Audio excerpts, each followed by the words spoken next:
The Empire destroyed Alderaan to make a point. Grand Moff Tarkin looked at 2 billion people and fired.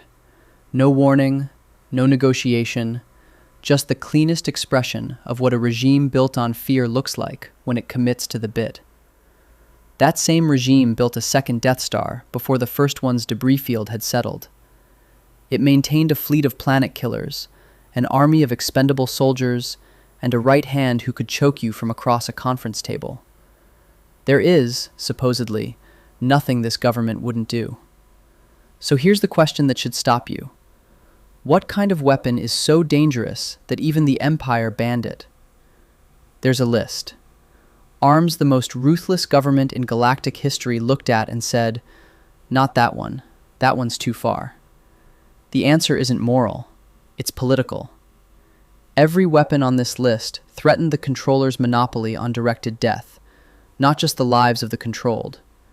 That's what makes the banned list a fear document, the Empire's threat assessment of itself, written in the one language a tyrant never lies in. Canon and legend status is flagged inside each entry. Every entry earns its place by answering one thing. Why did this weapon scare the people who scare everyone? Number 10. Civilian blasters. Not all blasters. The Empire ran on them. But civilian possession of military-grade weaponry was explicitly restricted under Imperial law. Rapid-fire blasters, blasters capable of penetrating stormtrooper armor, and weapons modified for mass destruction to property and vehicles were all illegal without authorization. On Coruscant's upper levels, carrying any blaster near the Senate district was technically prohibited. The Empire issued Imperial peacekeeping certificates to licensed bounty hunters, the only legal mechanism for civilians to carry military-grade arms, with every registered weapon on the certificate. Anything else was contraband. The Empire didn't disarm civilians because it cared about safety. It disarmed them because an armed population is a less controllable one. Number 9. Disruptors. Canon is explicit here. Disruptors were a type of particularly dangerous energy weapon which was banned by Imperial law, as well as Rebel Alliance regulations. Both sides of the war agreed. The mechanism earns the fear. A disruptor doesn't wound. It disintegrates biological matter atom by atom, leaving no body, no evidence, no remains. In Legends, mere possession earned an instant death sentence on many planets. Confirmed Disney canon. A second problem with disruptors has nothing to do with their lethality. Certain models can short-circuit a starship. A weapon that simultaneously eliminates evidence and can disable capital ships is precisely the category of tool a centralized military empire can't afford in open circulation. Number 8. The T7 Ion Disruptor Rifle. A specific model earns its own entry because the history of its ban is unusually clarifying. The T7 was used by the Empire itself, deployed against the Lasat during the fall of Lasan as an extermination weapon. Then, the Imperial Senate banned it. The StarWars.com databank confirms this directly. After the massacre, the weapons were banned by the Imperial Senate. In Star Wars Rebels, Sabine Wren explains the Senate's stated concern. You can short-circuit an entire ship with these. Zeb Aurelios knows there's a more immediate answer to why they were banned, the atrocity against the Lasat. But Sabine's point reveals the institutional calculus. The Senate's concern wasn't the civilians who died on Lasan. It was the weapon's potential to disable Imperial vessels. The Empire used the T7 to commit mass murder, then banned it when it recognized the technology could be turned on its own ships. Confirmed Disney canon. Number 7.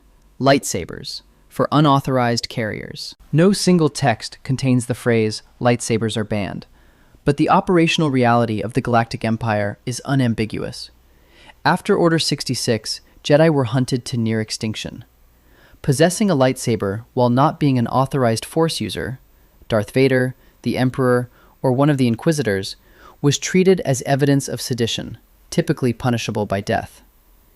The entire Inquisitorius program existed to locate and eliminate unauthorized lightsaber users across the galaxy. The ban is real. Its documentation is behavioral rather than legislative.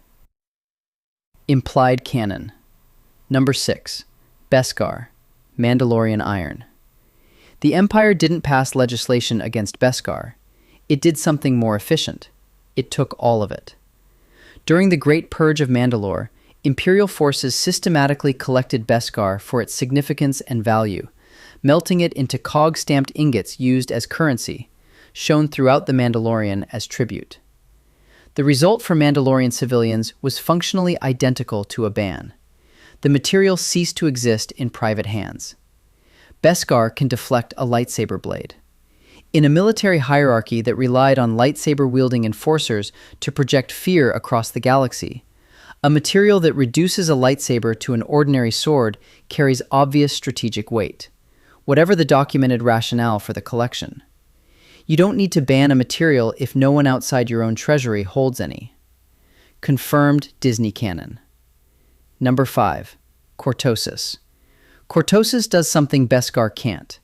It temporarily shorts out a lightsaber blade on contact. The Acolyte, Episode 5, put this on screen. A Sith antagonist in Cortosis armor disables Jedi weapons on impact. Showrunner Leslie Headland confirmed the specific mechanism. The armor creates a feedback loop in lightsabers that strike it, temporarily shorting them out.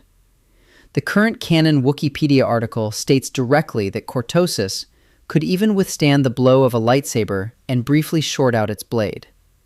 No confirmed Imperial prohibition on Cortosis exists in either Disney canon or Legends. In the Legends Darth Plagueis novel, the Republic and Jedi Order worked together to suppress Cortosis mining, requiring all new discoveries to be reported to authorities, a pre-Empire Republic policy. The inference, based on documented institutional behavior, is that any government deploying Force users as its primary terror instruments wouldn't tolerate anti-Jedi material circulating freely among a subject population. The alloy's documented rarity and brittleness limited its natural spread. Confirmed Disney canon for the material's properties. Restriction status under the Empire is implied from institutional logic, not a surviving named law. Number 4. Thermal detonators and baradium fission devices. Here, the Legends continuity gets precise. Baradium fission devices were banned in the early Imperial era by Senate legislation specifically supported by Senator Bail Prester Organa of Alderaan. Under this framework, unauthorized possession of a thermal detonator was punishable by death. Legends continuity only, no film dialogue states this. Baradium itself crosses into both continuities. In Solo, a Star Wars story, Val uses baradium bombs on Vandor. Star Wars Rebels confirms N-20 baradium core thermal detonators in Disney canon. Legends describes the compound as used in the construction of superweapons capable of destroying entire planets. The Empire built something that destroyed planets. The ban wasn't about yield. The Death Star's yield was incomparably higher. It was about who held the trigger. A baradium device that any criminal could carry breaks the Empire's monopoly on mass death in a way the Death Star never could. The Death Star was centralized, commanded, directed. A thermal detonator in Jabba's throne room was none of those things. Legends ban on possession. Disney canon material. Number 3. Bioweapons. The paper ban and what lived behind it. In the Legends continuity, the Galactic Empire officially declared all biological weapons illegal after the Kandorian Plague, an engineered pathogen that escaped containment and devastated its world of origin. The West End Games RPG sourcebook documents the aftermath. The incident was cited as proof of what engineered pathogens do when they stop taking orders. The ban was real. What followed was the gap between official policy and covert reality. The same empire that declared biological weapons illegal maintained the Imperial Biological Weapons Division. Wikipedia's entry on General Evir Dericote describes him as best known for creating devastating bioweapons, including the Emperor's Plague and the Krytos virus. Dericote engineered the Krytos virus under orders from Director of Imperial Intelligence Izan Isard, deployed on Coruscant in 7 ABY, after Palpatine's death at Endor, placing it firmly in the Imperial Remnant period, rather than Palpatine's direct rule.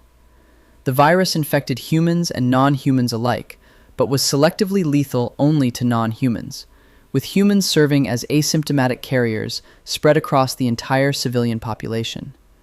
Once released, the spread was beyond any operator's control. Isard's goal was economic: force the New Republic to burn through Bacta reserves treating the outbreak. When the New Republic developed a cheaper cure, the strategic leverage evaporated. The weapon's core property remained. It obeyed no standing order once deployed. Nanodroids belong in the same category. In the Clone Wars, Season 5, confirmed Disney canon, weaponized nanodroids were implanted as microscopic explosives inside a living host, Jakar Bomani, without his knowledge. He became a walking delivery system with no awareness of what he carried. Same horror principle. Once embedded, the weapon was beyond any operator's recall. The Empire banned bioweapons on paper, then built them in the dark, then released one it couldn't recall. Legends only for the formal ban and the Krytos deployment. Number 2. Imperial Bioweapons Project I-71A, the Blackwing virus. This entry exists in both continuities, partially recanonized after 2014. The virus originated in Sith alchemy. Darth Vader created it seeking immortality and died trying. Around 13 BBY, Darth Vader commissioned the Imperial Biological Weapons Division to re-engineer it at a secret Imperial research facility on Dandorian, under the codename Blackwing. The Wikipedia article on the project describes the pathogen as completely self-aware, directing victims as vectors toward new hosts. The infected learned to use blasters, turrets, and eventually pilot starships. In its weaponized airborne form, it could penetrate stormtrooper armor specifically designed to resist chemical and biological attacks. The weapon got smarter as it moved through populations. The outbreak on the Dandorian facility threatened galaxy-wide spread. Both the Empire and the Rebel Alliance conducted containment operations. The program was then suspended. The documented rationale wasn't based on ethics. The project was suspended because the pathogen was too unpredictable for military use, and Imperial leadership deemed the risk of accidental release within Imperial-controlled space unacceptable. Not monstrous, unreliable, not too cruel, too dangerous. Surviving samples were later acquired by criminal organizations, cartels, and extremist factions. The Empire buried it. It couldn't erase it. An empire that feared nothing, afraid of this. Number 1. The Thought Bomb. Legends only. No Disney canon equivalent exists.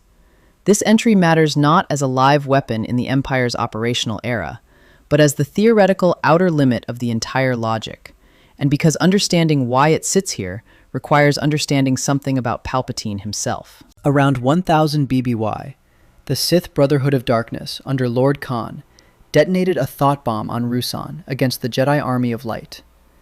It annihilated nearly all Force-sensitive life on the planet. Victims didn't die in any conventional sense. Their souls were trapped in a Force maelstrom at the blast site, with later accounts describing Force-sensitive spirits still imprisoned there over a millennium afterward. Darth Bane had given Khan the ritual from Revan's holocron, knowing exactly what would happen. The Brotherhood destroyed itself. Bane walked out alone and established the rule of two. What makes this the terminal entry isn't lethality, it's specificity. The thought bomb targets Force-sensitive life with complete indifference to allegiance. For a regime whose command structure ran entirely on Force user authority, one Sith Lord, Inquisitors beneath him, the fear of lightsabers enforcing every order down the chain, a weapon that eliminates Force sensitives without asking whose side they're on, is regime-ending by design. It kills the enforcers alongside the enemies. Palpatine never attempted to revive it. His documented behavior with Sith artifacts, stockpiling them in hidden vaults on Jakku and Exegol, monopolizing rather than destroying, shows he wanted ancient power. But Palpatine was also a student of Sith history. The thought bomb didn't just destroy Lord Khan. It destroyed the entire Brotherhood of Darkness, including its most powerful members.